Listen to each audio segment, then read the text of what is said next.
ரீசெண்டா ஜியோ சைடுல இருந்து ₹11 ரீசார்ஜ் பேக் ஒன்னு லான்ச் பண்ணாங்க. இந்த பேக்கை நம்ம ரீசார்ஜ் பண்ணும்போது நமக்கு என்ன மாதிரி பெனிஃபிட் இருக்கு அப்படிங்கறத பார்க்கலாம். வீடியோ ஸ்கிப் பண்ணாத பாருங்க.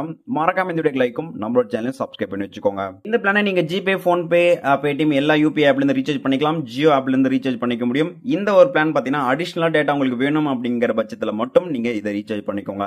இதுல நமக்கு எந்த ஒரு பெனிஃபிட் அப்படிங்கிறதுக்கு பாத்தீங்கன்னா டேட்டா மட்டும் தான் இருக்கு. கால்ஸோ எஸ்எம்எஸோ எதுவுமே கிடையாது. டேட்டா அடிஷனலா வேணும் அப்படின்னா மட்டும்தான். இது ஸ்பீட் எப்படி ஒர்க் ஆகும் அப்படின்னா 4G ஸ்பீட் தான் ஒர்க் ஆகும். நீங்க 5G யூஸ் பண்ணிட்டு இருந்தா கூட இந்த அடிஷனல் டேட்டால இருந்து உங்களுக்கு டேட்டா போகும்போது அது 4G தான் யூஸ் பண்ணிக்க முடியும்.